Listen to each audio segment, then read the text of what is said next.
Are there monsters, challenges that stand in the way of you becoming all that you know you can be?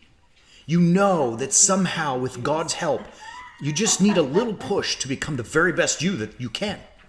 Here, how's your journey going? Your life journey? Feel like you could do more, give more, be more? Are there monsters, challenges that stand in the way of you becoming all that you know you can be? You know that somehow, with God's help, you just need a little push to become the very best you that you can.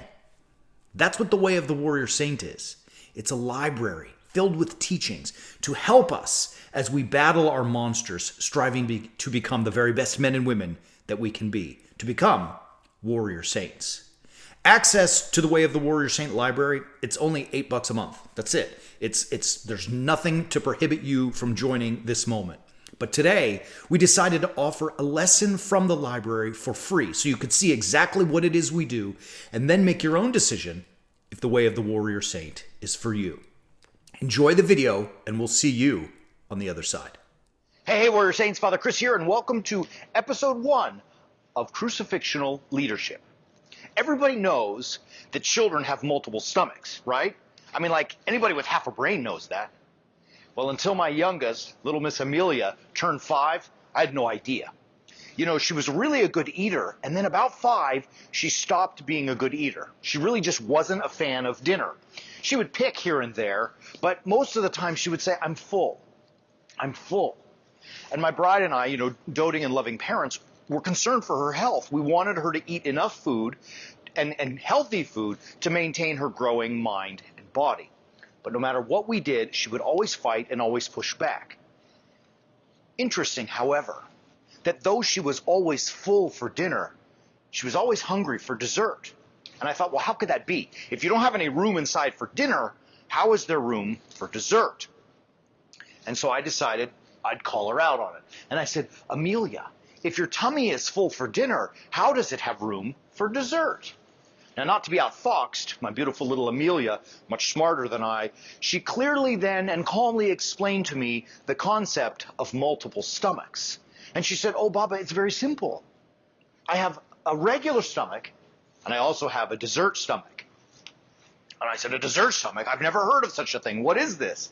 She said, "Baba, it's simple. I have many stomachs inside of me, and one of them, for dessert, is the biggest one, and it's super hungry."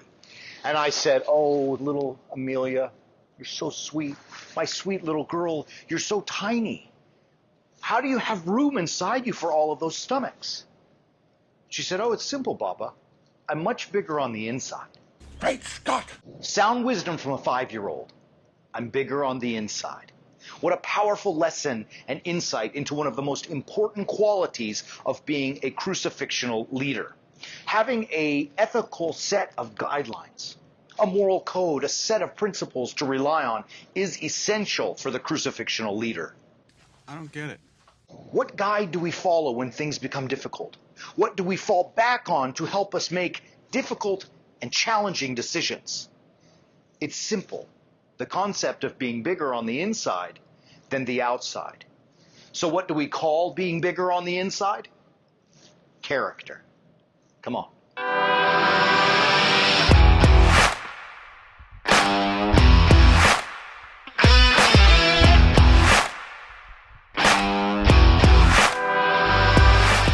The word character finds its origin in the Greek charakter. And charakter means the tool that engraves, the tool that was used by sculptors.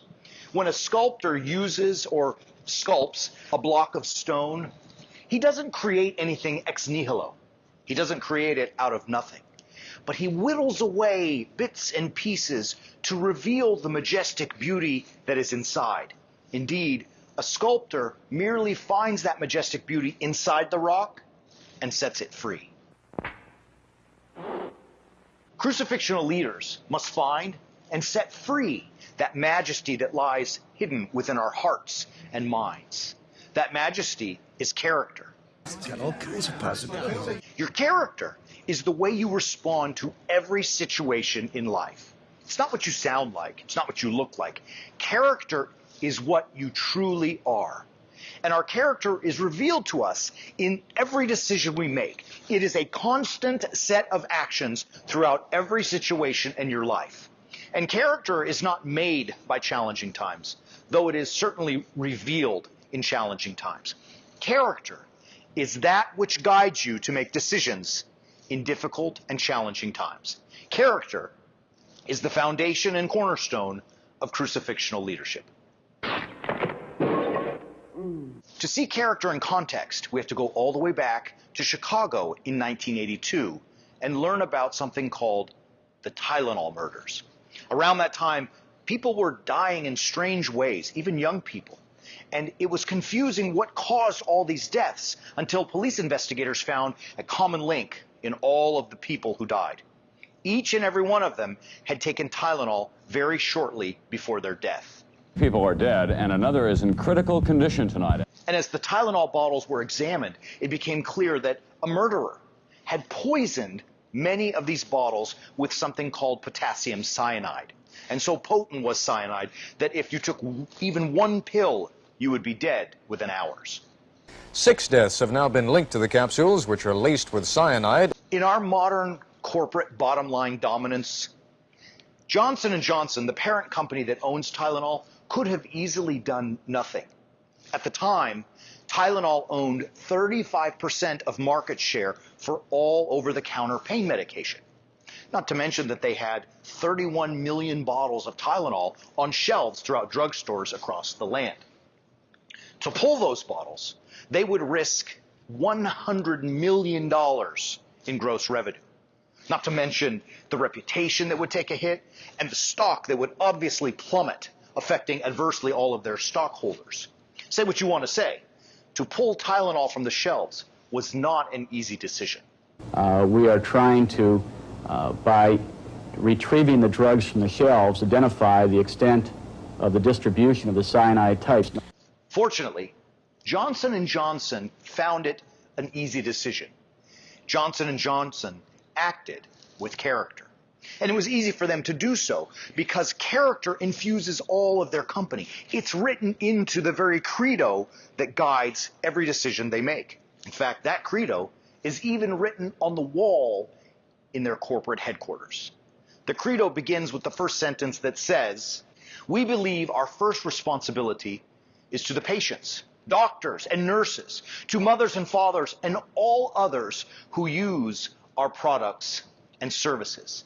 Because their responsibility is first to those who they serve and those who use their products, they risked financial success and adversely affecting their shareholders. Police are even checking stock transactions to see whether someone was trying to push down the value of Johnson & Johnson stock. And then something interesting happened.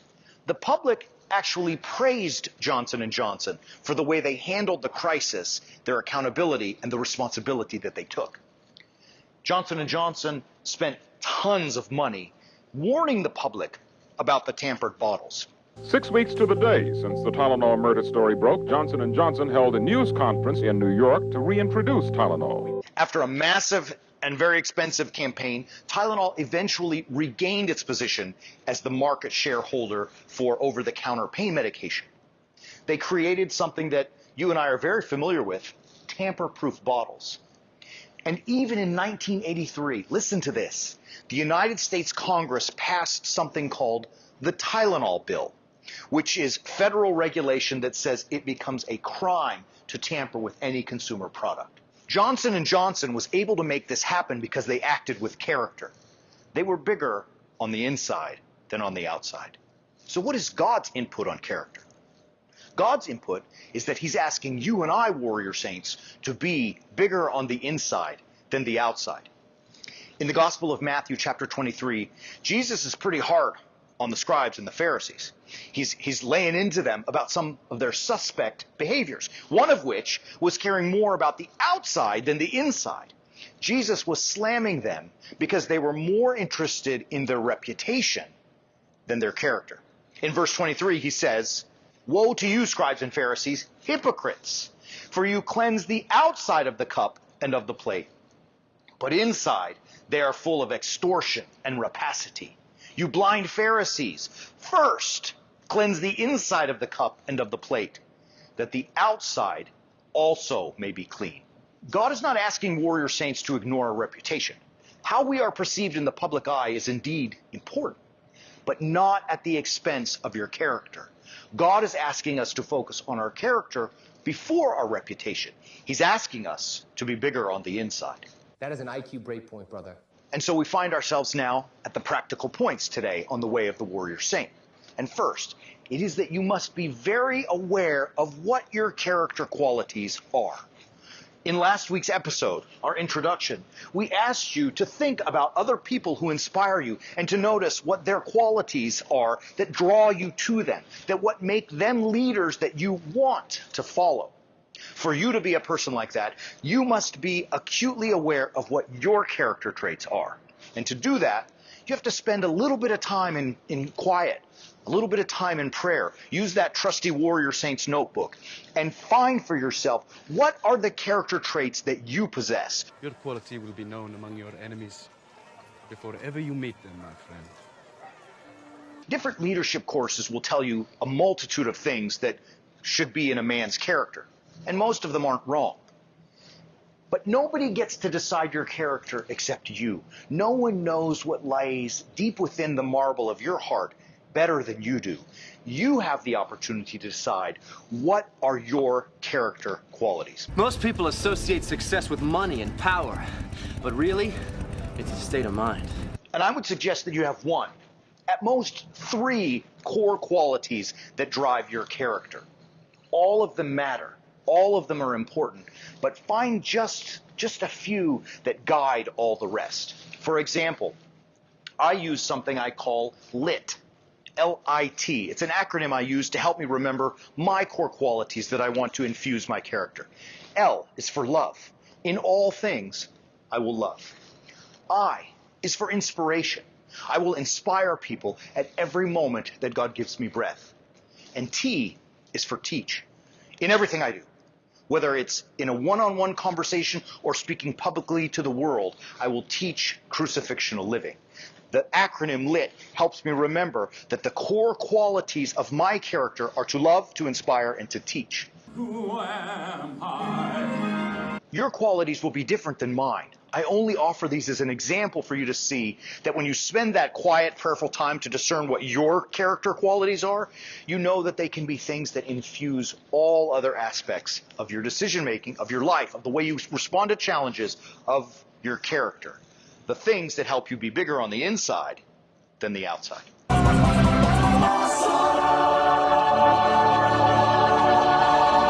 Practical point number 2. Focus on your character, not your reputation. Like we said before, your reputation is very important. How the public sees you matters, and it should be safeguarded at the expense of nothing except character. Fame or virtue, what are you after? When you focus on your character, your core values will guide your actions, and your reputation will naturally fall into place. People will see the way you live your life and begin to speak about you on your terms, not on terms they want to assign to you. Dale Carnegie has this to say about character. Be more concerned with your character than with your reputation, for your character is what you are. Your reputation is merely what others think you are. So to chase your reputation at the expense of your character is ultimately to have no character at all. If you base your character on how others see you, your character will constantly be changing because people in our lives constantly change. They come in and out. The way people look at us constantly changes, and the environment around us constantly changes. In an ever-changing world, if you base your character on your reputation, you will have no character at all. Focus instead on your character, and your reputation will follow. Hello? Finally, practical point number 3, you have to be crucifixional in your pursuit of character. You got to face the hard things. You got to look at your monsters and say, I'm coming to get you. You have to be uncomfortable. Do things that stretch you, that move you outside of your comfort zone. Things that will make you better. Things that will make you stronger. Things that will help you become crucifixional leaders. What do we say to the God of death? Not today. And you have to embrace the suffering that inevitably will come as you are striving to become a crucifixional leader. Alexis Carrel said, "Man cannot remake himself without suffering, for he is both the marble and the sculptor." If you are a sculptor, striving to set free the majesty of character that is inside you, you have to whittle away all of the excess in your life and focus on your character.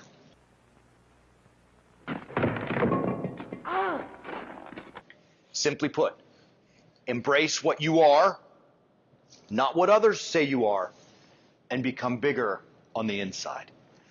All right, great stuff today, Warrior Saints. Make sure you remember to watch this video each and every day and practice those 3 practical points in every encounter you have with other people throughout the day.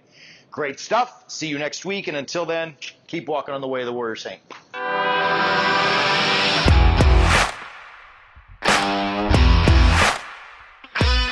Thanks so much for watching. Hope you enjoyed that. Look, if you too want to become a Warrior Saint, it's really simple. Visit warriorsaints.org and subscribe to the Way of the Warrior Saint. It's really easy. It's only $8 a month, and you have unlimited access to the entire database in the library. That means you can watch all of the videos as many times as you like. Join us today. Become exactly who you are supposed to be, and we'll see you on the Way of the Warrior Saint.